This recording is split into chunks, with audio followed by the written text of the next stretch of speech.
अब मैं विनती करूंगा कुंडा के धारासभ्य और यूपी सरकार के पूर्व मंत्री माननीय रघुराज प्रताप सिंह बद्री कि वो आए और हमारे विशाल समुदाय और विशाल समाज को संबोधित करें।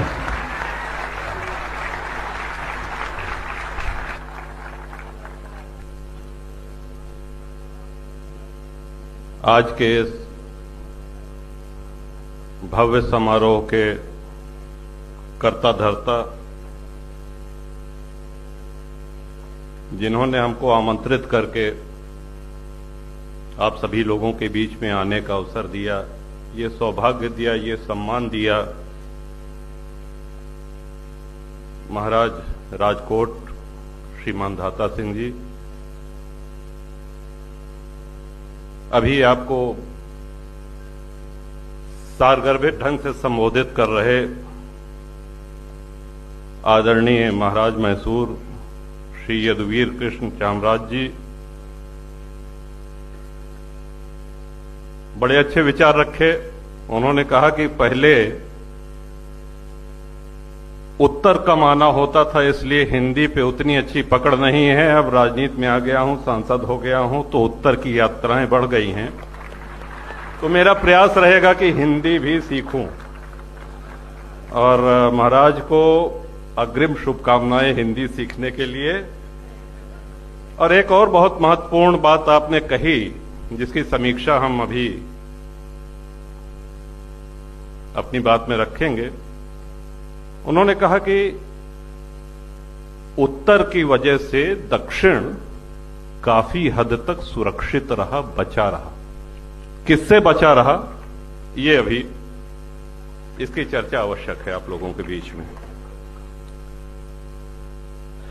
आदरणीय श्रद्धेय श्री प्रद्युमन सिंह जी जाडेजा, माननीय विधायक, आदरणीय श्री वीरेंद्र सिंह जी जाडेजा, आदरणीय विधायक, आदरणीय श्री मयूर ध्वज सिंह जी जाडेजा, आदरणीय श्री श्रद्धेय भूपेन्द्र सिंह जी चूड़ासामा पूर्व मंत्री जी, आदरणीय श्री नरेंद्र सिंह जी जाडेजा मेयर, इस सभागार में उपस्थित हमारे सभी श्रद्धेय वरिष्ठ जन, सभी माताएं, आप सबको हमारा चरण स्पर्श और अपने सभी भाइयों का अभिवादन, और छोटे जो बच्चे बच्चियां यहां पे सभागार में हैं, उन सबको ढेर सारा स्नेह, ढेर सारा आशीर्वाद। बड़े विस्तार से महाराज राजकोट ने आपके सामने शिक्षा में जो योगदान है उसके विषय में रखा, और एक शिक्षित समाज ही देश का, समाज का, धर्म का भला कर सकता है। शिक्षा के महत्व को इस कक्ष में जितने लोग भी बैठे हैं, वो चाहे मंच के ऊपर हों या मंच के सामने हों, सभी लोग समझते हैं। लेकिन हम आपको ले चलना चाहेंगे आज के इस समय से कुछ काल पहले, जब लोकतंत्र नहीं था और पढ़ाई लिखाई की ये व्यवस्था भी नहीं थी, गुरुकुल हुआ करते थे। तो गुरुकुल में जब आप अवगत होंगे कि छात्र जब उत्तीर्ण हो जाता था, वो शिक्षा पूरी कर लेता था, जितना उनके गुरुदेव को ज्ञान था वो पूरा ज्ञान जब उनको दे देते थे और गुरुकुल से विदा का समय आता था, तो वो गुरु दक्षिणा मांगा करते थे गुरुदेव। जिस छात्र की जैसी स्थिति थी वो छात्र गुरु दक्षिणा देता था। आज भी वो विश्वविद्यालयों में हम लोग देखते हैं कि दीक्षांत समारोह, दीक्षा का अंत हुआ, दीक्षांत समारोह होता है। लेकिन महत्वपूर्ण बात यह है कि दीक्षा का अंत होता है, शिक्षा का कभी अंत नहीं होता है। शिक्षा का कभी अंत नहीं होता है। यदि हमारी मां शारदा की कृपा से शिक्षा में रुचि है तो हम आजीवन एक छात्र बने रह सकते हैं, एक विद्यार्थी बने रह सकते हैं। इस दुनिया में सीखने के लिए इतना है। शास्त्री जी ने आकर के आशीर्वाद दिया और उनके आशीर्वचनों में से दो बड़े महत्वपूर्ण शब्द हमको सीखने को मिले। एक तो उन्होंने कहा कि सनातन धर्म रक्षक, और दूसरा कहा गौ ब्राह्मण प्रतिपालक। अब ये गुरुकुल की जो बात हम कर रहे हैं, गुरुकुल में छात्र जब गुरुदक्षिणा दे करके और जब विदा लेने लगता था तो गुरुदेव उनको एक संदेश देते थे। संस्कृत में बड़ा लंबा श्लोक है, वो कंठस्थ तो नहीं है हमको, लेकिन उसका भावार्थ जो हिंदी में है वो हम आपको बताना चाह रहे हैं। गुरु कहते थे कि तुम मेरे पुत्रवत हो और जितना भी ज्ञान मैं दे सकता था मैंने तुमको दिया। अगर इसमें कोई त्रुटि हो तो जो कमियां हैं वो मेरी हैं, जो गुण हैं उनको सिर्फ तुमको ग्रहण करना है। दूसरा उसका भाव ये था कि कोई भी ऐसा काम जो तुमको ये लगे कि कोई देख लेगा तो क्या सोचेगा, कोई देख लेगा तो क्या कहेगा, या हम जो कर रहे हैं वो कोई देख न जाए, कोई देख न पाए, हर वो काम गलत है। और तीसरा वो आशीर्वाद देते थे कि तुम्हारे अंदर मां के, दुर्गा मां के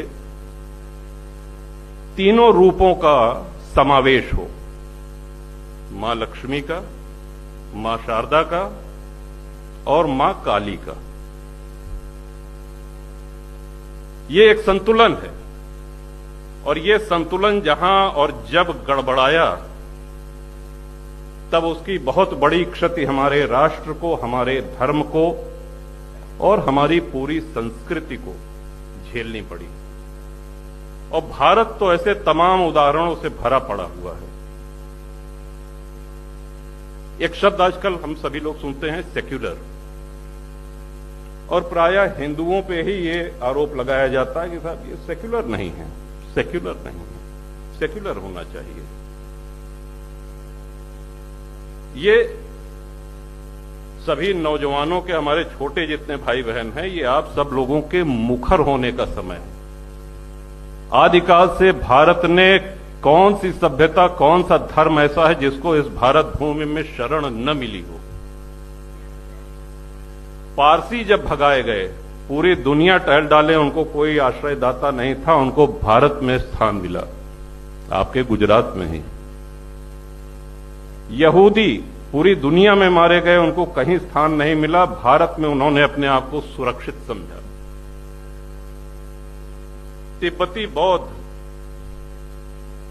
उनको भारत में शरण मिली, भारत में उन्होंने सुरक्षा प्राप्त करी। यहां तक कि मुसलमान भी आए, उन्होंने महाराज कश्मीर से स्थान मांगा, कश्मीर में उन्होंने, उनको शरण मिली, यहीं से आरंभ हुआ। बाकी का इतिहास हम सब लोग वाकिफ हैं। शारदा मां की अपार कृपा हमारे ऊपर हो। सभी जितने बच्चे बच्चियां हमारे हैं वो जीवन में खूब उन्नति करें, खूब सुखी रहें, स्वस्थ रहें, अपने परिवार के साथ रहें, अपने परिवार का सम्मान करें। लक्ष्मी मां की कृपा उनके ऊपर आजीवन हो। लेकिन इसके साथ साथ मां काली की भी कृपा होना आवश्यक है, क्योंकि हमको अपनी सभ्यता की रक्षा के लिए, अपनी संस्कृति की रक्षा के लिए, भारत में हर कोई नहीं जानता है कि सोमनाथ जी का मंदिर कितनी बार टूटा। ज्यादातर लोग जानते हैं कि एक बार गजनी का कोई महमूद आया, वो लूट के चला गया। देखिए, भारत का इतिहास शौर्य, पराक्रम, तेज का इतिहास है। लेकिन इसके साथ साथ हमको ये भी नहीं भूलना चाहिए कि हमारे इतिहास में कई ऐसी शर्मनाक घटनाएं भी हैं जो लज्जा से हमारा सिर नीचे कर देती हैं। 50,000, 60,000 की संख्या में आक्रांता आए, उन्होंने हमारे देवालय तोड़े, उन्होंने संस्कृतियां नष्ट की, उन्होंने हमारे मां बहनों के साथ दुराचार किया। जो अन्याय कभी किसी ने सुना नहीं था वो भारत भूमि को और हिंदुओं को झेलना पड़ा, और सदियों से हम इसको झेलते आ रहे हैं। बहुत कम लोग जानते हैं कि सोमनाथ जी पे 17 बार अलग अलग दुर्दांत आक्रांताओं ने हमला किया और लूटा। और सोमनाथ कोई अकेला उदाहरण नहीं है जहां भी हमारी आस्था के केंद्र थे। काशी विश्वनाथ, श्री राम जन्मभूमि, श्री कृष्ण जन्मभूमि, मस्जिद बनाने के लिए जगह की कमी नहीं थी भारत में। अविभाजित भारत की आबादी तत्कालीन 40 करोड़ 45 करोड़ थी। बहुत सी जमीन खाली पड़ी थी। बात सिर्फ मस्जिद बनाने की होती तो कोई दिक्कत नहीं, लेकिन नहीं, मंदिर तोड़ के ही मस्जिद बनाएंगे, ये जो जिद है, और उस पे हमारा मौन रह जाना, उस पे प्रतिकार न करना, वो आज तक हम सभी लोग झेलते चले आ रहे हैं। तो कहीं ना कहीं हमको मुखर होना होगा। माताओं का जो योगदान है, अद्भुत योगदान है। एक महाराणा प्रताप पे श्याम नारायण पांडे जी कवि हैं, शायद आप लोगों ने नाम सुना हो। उन्होंने पूरा जीवन अपना महाराणा प्रताप को समर्पित किया, उन पे कविता लिखी, और मातृशक्ति को ये पंक्तियां हम समर्पित कर रहे हैं। एक समय ऐसा आया कि घास की रोटी महाराणा ने खाई, हम सभी लोग जानते हैं। घास की रोटी खा करके और कंकड़ पत्थर पे सोते हुए भी बड़ी वीरता के साथ, संख्या कम होने के बावजूद, मुगल सेना से लोहा लेते रहे। एक बार क्या हुआ कि घास की रोटी लेकर के उनकी छोटी बेटी खा रही थी, तो एक बिलाव आया, उसने रोटी छीनी और भूख से व्याकुल वो कन्या रोने लगी। जब महाराणा ने पूछा कि बेटा क्यों रो रहे हो, उसने अपनी तुतली भाषा में ये उत्तर दिया कि 3 दिन से मैंने कुछ खाया नहीं, और आपकी दी हुई घासों की रोटी अभी मैं खाने बैठी थी, लेकिन ये बिलाव जो है ये लेके भाग गया। भूख अब सही नहीं जा रही है हमसे, इस कारण मैं रो रही हूं। उस पे पांडे जी ने लिखा है कि लाशों पर लाशें देखी, घायल कराहते देखे, अपनी आंखों से अरिदल को निज दुर्ग ढहाते देखे, फिर भी उस वीर व्रती का था अचल हिमालय सा मन, पर हिमसा पिघल गया वो सुन के कन्या का क्रंदन।